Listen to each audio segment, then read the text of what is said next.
بسم اللہ الرحمن الرحیم۔ السلام علیکم خواتین و حضرات، شاہد انفو پوائنٹ میں آپ کو خوش آمدید۔ دوستو، آج ہم بات کریں گے بھارتی ایجنٹ کلبھوشن یادو کی پاکستان کی سرزمین پر ایکٹیویٹیز اور پاکستان کی ایجنسی ISI نے اس کو کس طرح گرفتار کیا۔ اس کے ساتھ ساتھ آپ کو اس خفیہ راز سے بھی آگاہ کریں گے کہ کلبھوشن یادو کو پھانسی کیوں نہیں دینی چاہیے، اس میں پاکستان کا کیا فائدہ ہے۔ اس سے پہلے اگر آپ نے ہمارا یہ چینل سبسکرائب نہیں کیا تو برائے مہربانی سبسکرائب کریں، اور اگر آپ کو ہماری یہ ویڈیو اچھی لگے تو لائک اینڈ شیئر کر کے ہماری حوصلہ افزائی ضرور کریں۔ ناظرین، کلبھوشن یادو کوئی عام جاسوس نہیں ہے۔ اس کی تمام تر حرکات کو جاننے کے لیے ہمیں اس کی زندگی کے پچھلے پنوں کو پڑھنا ہوگا۔ جب نریندر مودی نے اقتدار سنبھالا تو انہوں نے قومی سلامتی کے مشیر کے طور پر اجیت دوول کو منتخب کیا۔ اجیت دوول نریندر مودی کے سب سے قریبی دوستوں کی لسٹ میں شامل تھے۔ وہ آج بھی اگریسو انٹیلیجنس آپریشنز کی وجہ سے انڈیا میں جیمز بانڈ کی حیثیت رکھتے ہیں۔ سری نگر سے غیر ملکی ٹورسٹ کا اغوا ہونا ہو یا ایئر انڈیا کے طیارے کی ہائی جیکنگ ہو، بھارت میں گولڈن ٹیمپل آپریشن ہو یا حضرت پل کا ایشو ہو، اجیت دوول نے ایسے بڑے آپریشنز میں اہم اور کلیدی کردار ادا کیا، اور یہ انڈین ایجنٹ کے طور پر لاہور اور پاکستان کے دیگر شہروں میں 7 سال تک گھومتے رہے۔ گزشتہ 20 سالوں سے وہ سندھ اور بلوچستان میں پاکستان کو نقصان پہنچانے کی سرگرمیوں میں مصروف رہے۔ اس کے علاوہ بلوچستان میں مسائل پیدا کر کے پاکستان کو الجھانے کی سرگرمی کے بانی بھی اجیت دوول ہی ہیں، اور پاکستان کی سرزمین سے گرفتار ہونے والا انڈین جاسوس کلبھوشن یادو بھی اسی اجیت دوول کا رشتہ دار ہے۔ کلبھوشن یادو کا تعلق پولیس افسران کے خاندان سے ہے۔ اس کا باپ ممبئی پولیس کا کمشنر رہا، جبکہ اس کا چچا سبھاش یادو بھی ایک انچارج پولیس آفیسر تھا۔ کلبھوشن یادو 1991 میں انڈین نیوی کا حصہ بنا اور چند ہی سالوں بعد کمانڈر بن گیا۔ نیوی کمانڈر کا عہدہ لیفٹیننٹ کرنل کے برابر ہوتا ہے۔ جب 13 دسمبر 2001 کو انڈین پارلیمنٹ پر حملہ ہوا تو کلبھوشن یادو نے را کو جوائن کرنے کا فیصلہ کیا۔ اس وقت عارضی طور پر کلبھوشن کو نیوی سے را میں شفٹ کر دیا گیا، مگر اس کے بعد یہ بیک وقت نیوی اور را دونوں کے ملازم تھے۔ اجیت دوول اس وقت انڈین انٹیلیجنس بیورو کے ڈائریکٹر تھے۔ یہ بلوچستان اور کراچی میں سرگرمیوں کو ہینڈل کرنے کا کام کر رہے تھے۔ اس نے کلبھوشن یادو کو بلوچستان ونگ میں بھجوا دیا، جہاں اس نے 2 سال ٹریننگ کی، بلوچی اور فارسی زبان سیکھی، اور حسین مبارک پٹیل کے جیلی نام سے یہ انڈین شہر پونا سے پاسورڈ بنوا کر یہ ایران کے ساحلی شہر چاں بہار میں آ گیا۔ ناظرین، آپ کو ساتھ ہی ساتھ یہ بھی بتاتے چلیں کہ کلبھوشن نے عراق کا بیس بنانے کے لیے چاں بہار کا انتخاب کیوں کیا۔ ناظرین، یہ وجہ بھی بہت دلچسپ ہے، کیونکہ بھارت کلبھوشن یادو کی ان سرگرمیوں کو ایران سے بھی خفیہ رکھنا چاہتا تھا۔ اسی وجہ سے اس نے ایک تاجر کی پہچان اور حسین مبارک کے نام سے چاں بہار میں ایک کارگو کمپنی قائم کی، اور پھر چاں بہار سے جو گوادر سے لنکڈ ساحلی شہر ہے، وہاں بیٹھ کر گوادر اور اقتصادی راہداری یعنی کہ سی پیک کو نشانہ بنانے کے ٹاسک پر لگ گیا۔ 2004 اور 2005 میں یہ کراچی بھی آیا اور یہاں پر اس نے اپنے رابطے قائم کیے۔ یہ آہستہ آہستہ پروموشنز لیتا ہوا پاکستان کی آپریشنز کا سربراہ بن گیا، اور بھارت سے اس نے $400 ملین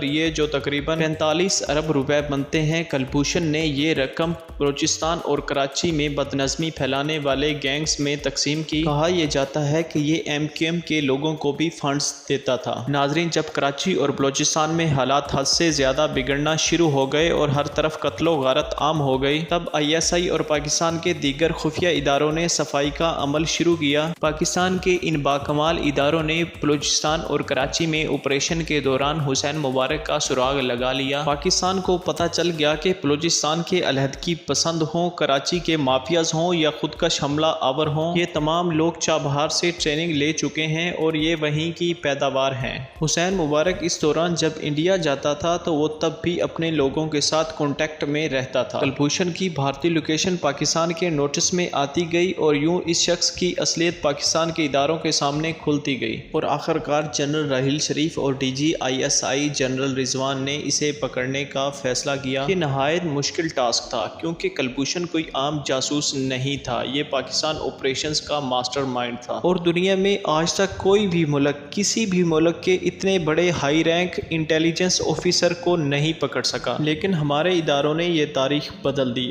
ISI کو کلبھوشن یادو کو پاکستان لانے میں تقریباً 1.5 سال لگا۔ اداروں نے بلوچستان علیحدہ پسندوں میں اپنے ایجنٹ شامل کیے وہ لوگ آہستہ آہستہ حسین مبارک کے قریب ہوتے چلے گئے۔ آخر میں ان لوگوں نے پاکستان کی ایک اہم شخصیت کے قتل اور اغوا کا ایک منصوبہ پیش کر دیا۔ ISI کا تیار کردہ یہ منصوبہ اس حد تک پرفیکٹ تھا کہ حسین مبارک پاکستان آنے پر مجبور ہو گیا۔ عجیب دول کے روکنے کے باوجود بھی 3 مارچ 2016 کو حسین مبارک ایرانی سرحد پار کرتے ہوئے پاکستان کی حدود میں داخل ہو گیا، جہاں پر بلوچستان کے ضلع خاران کی تحصیل مشکیل میں اسے ISI نے گرفتار کر لیا۔ اس کی گرفتاری کے بعد حیرت انگیز بات یہ ہے کہ اتنے ہائی لیول کا انٹیلیجنس آفیسر اپنی شناخت ماننے پر کیسے راضی ہو گیا۔ ناظرین، گرفتاری کے بعد کلبھوشن کے پاس صرف 2 آپشن تھے، یا تو وہ حسین مبارک کی جعلی آئیڈینٹی پر ڈٹا رہتا، سختیاں برداشت کرتا اور اسی طرح گمنامی کی زندگی گزارتے ہوئے دنیا سے گزر جاتا، یا تو یہ خود کو فوج کا حاضر سروس آفیسر ڈکلیئر کرتا اور قانون کے مطابق تمام مراعات حاصل کرتا۔ کلبھوشن نے سمجھداری کا مظاہرہ کرتے ہوئے دوسرے آپشن پر غور کیا اور اپنی تمام شناخت پاکستان کے سامنے کھول کر رکھ دی، اور یوں پاکستان نے اسے جنگی مجرم قرار دے دیا اور اسے حاضر سروس آفیسر کی تمام مراعات دینے پر مجبور کر لیا گیا، اور اس طرح کلبھوشن یادو نے اپنے سارے راز پاکستان کے سامنے کھول دیے۔ کی اطلاعات پر ملک بھر سے بھاری اسلحہ اور 400 ملزمان گرفتار ہوئے۔ اس کے ساتھ ساتھ MQM اور پیپلز امن کمیٹی میں چھپے بھیڑیے بھی پاکستان کے سامنے آ گئے۔ کلبھوشن راہ کے آفیسر سے براہ راست رابطے میں تھا اور یہ ان سے احکامات بھی لیتا تھا۔ یہ لوگ بھی منظر عام پر آ گئے۔ تفتیش کے دوران کلبھوشن سے ان لوگوں سے رابطے کروائے گئے اور ان کی فون کالز ریکارڈ کی گئیں۔ پاکستان کے لوگوں نے بھی کلبھوشن کے ساتھ مل کر تمام کردہ جرائم کا اعتراف کیا۔ پاک فوج نے آرمی ایکٹ 1923 کے تحت کلبھوشن کا کورٹ مارشل کیا اور اسے 10 اپریل کو سزائے موت سنا دی گئی۔ اب یہاں پہ ایک سوال یہ بھی اٹھتا ہے کہ ہزاروں لوگوں کے قاتل کلبھوشن یادو کو پکڑا گیا اور اسے پھانسی کی سزا سنائی گئی، لیکن ابھی تک اس پر عمل درآمد کیوں نہ ہو سکا اور ابھی تک اسے سولی پر لٹکایا کیوں نہیں گیا؟ ناظرین، آپ کے ذہن میں یہ بات ڈالنا نہایت ضروری ہے کہ کلبھوشن یادو ہزاروں لوگوں کا قاتل ثابت ہونے کے ساتھ ساتھ پاکستان کے لیے ایک محسن بھی ثابت ہوا۔ ناظرین، مرے ہوئے کلبھوشن یادو سے زندہ کلبھوشن یادو پاکستان کے لیے زیادہ فائدہ مند ہے۔ دراصل ہوا یوں کہ جب خبر لیک کی گئی تو بھارت نے روایت کے مطابق اسے اپنا شہری ماننے سے انکار کر دیا، مگر سزائے موت کی خبر کے بعد کلبھوشن کی فیملی اور شہریوں کے پریشر کی وجہ سے بھارت ایک خوفناک مسائل میں الجھ گیا۔ اقوام متحدہ کی سیکیورٹی کونسل کی قرارداد 1373 کے تحت کسی دوسرے ملک میں ریاستی دہشت گردی کروانا ایک نہایت خوفناک جرم ہے۔ پاکستان کلبھوشن کے اعترافات اور ایویڈنسز کو سیکیورٹی کونسل میں لے جائے گا، اس کے بعد بھارت کے لیے جواب دینا خاصا مشکل ہو جائے گا، اور جب بھارتی حکومت پر شہریوں کی طرف سے پریشر بلڈ ہوگا کہ کلبھوشن کی سزائے موت رکوائی جائے تو بھارت اس معاملے کو عالمی عدالت میں لے کر آئے گا۔ عالمی عدالت نے اس معاملے پر فی الحال اسٹے آرڈر دے دیا ہے کہ بھارت کو کلبھوشن کی سزائے موت رکوانے کے لیے اسے اپنا شہری تسلیم کرنا ہوگا اور اسے اپنا فوجی آفیسر بھی ماننا ہوگا۔ پاکستان نے اس معاملے پر چالاکی سے بھارت کو ہر فارم پر شکست دی ہے۔ ناظرین، اس میں کوئی شک نہیں ہے کہ کلبھوشن کی گرفتاری کے بعد پاکستان مضبوط ہوا ہے۔ کلبھوشن کی فراہم کردہ معلومات کے بعد ہی ملزمان کے جتھوں کی گرفتاریاں ہوئی ہیں اور پاکستان میں امن و امان کی فضا قائم ہوئی ہے۔ یہ سلسلہ ابھی جاری ہے کیونکہ پاکستان کلبھوشن کی مدد سے بھارت کو بلوچستان میں ہر